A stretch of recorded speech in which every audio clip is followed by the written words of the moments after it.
புத்தகத்தை வாசிப்போம், உலகத்தை நேசிப்போம்.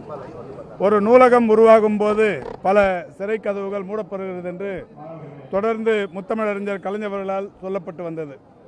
நூலகங்களும் நூல்களும் பதிப்பகங்களும் நூலாசிரியர்களும் எழுத்தாளர்களும் எந்த அளவுக்கு இந்த சமூகத்தில் முக்கியமானவர்கள் என்பதை மக்கள் நன்கு அறிவார்கள். அந்த வகையில் பப்பாசி என்று சொல்லப்படுகிற தென்னிந்திய புத்தக உரிமையாளர்கள் சங்கத்தின் சார்பில் வருகிற 8ஆம் தேதி மாண்புமிகு தமிழ்நாட்டின் முதலமைச்சர் அவர்கள் ஒரு மாலை 6 மணிக்கு நந்தனம் YMCA மைதானத்தில் வழக்கம் போல் ஒரு புத்தக கண்காட்சியை தொடங்கி வைக்கிறார்.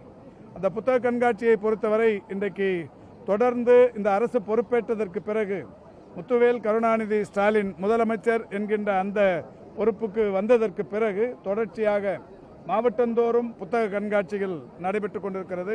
பள்ளிக்கல்வித்துறையின் அமைச்சர் பெருமதிப்பிற்குரிய நண்பர் அன்பில் மகேஷ் அவருடைய தீவிர முயற்சியின் காரணமாய் இன்றைக்கு இந்த மாவட்டந்தோறுமான இந்த புத்தக கண்காட்சிகள் என்பது ஒரு மிகப்பெரிய அளவில் பிரபலமடைந்து வருகிறது. இந்த நிலையில் சென்னையில் தமிழகத்தின் ஹெட்குவார்ட்டர்ஸில் நடைபெறுகிற இந்த புத்தக கண்காட்சி பல லட்சம் பேரை ஈர்க்கும் வகையிலான ஒரு மிக சிறந்த நிகழ்வாக இருக்கிறது.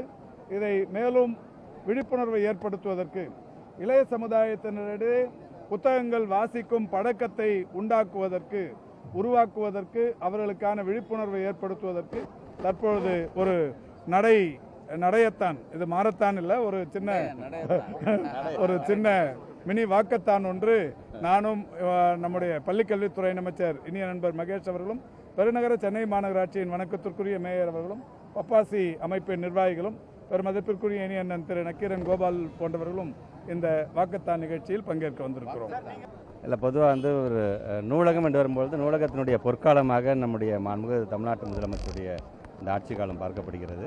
அதனால் தொடர்ந்து இந்த பப்பாசி அமைப்பின் சார்பாக அரசாங்கத்தின் சார்பாகவே முத்தமிழ் கலைஞர் வெரி ஃபர்ஸ்ட் டைம் ஆரம்பிக்கப்பட்டு நீங்கள் அரசாங்கத்தினுடைய பங்கீட கிட்டத்தட்ட 75 லட்சம் ரூபாய் இதற்காக நம்ம தருகிறோம். நாங்கள் 49வது நிகழ்வை ஒரு விழிப்புணர்வு பேரணியோடு வாசிப்புடனுடைய பயனை தெரிவிக்கின்ற விதமாக நம்முடைய மாண்புமிகு அமைச்சர் மாசு அண்ணன், நம்முடைய மாண்புமிகு மேயர் பிரியா அவர்கள், அண்ணன் நக்கீரன் கோபால் அவர்கள், அதனுடைய நிர்வாகிகளாம் சேர்ந்து இந்த விழிப்புணர்வை கொண்டு வந்திருக்கிறோம். 49 மட்டுமல்ல, 50வது ஆண்டு தொடக்கத்திலும் நாங்கள் தான் இது போன்று தொடங்கி வைப்போம் என்கின்ற நம்பிக்கை எங்களுக்கு இருக்கின்றது.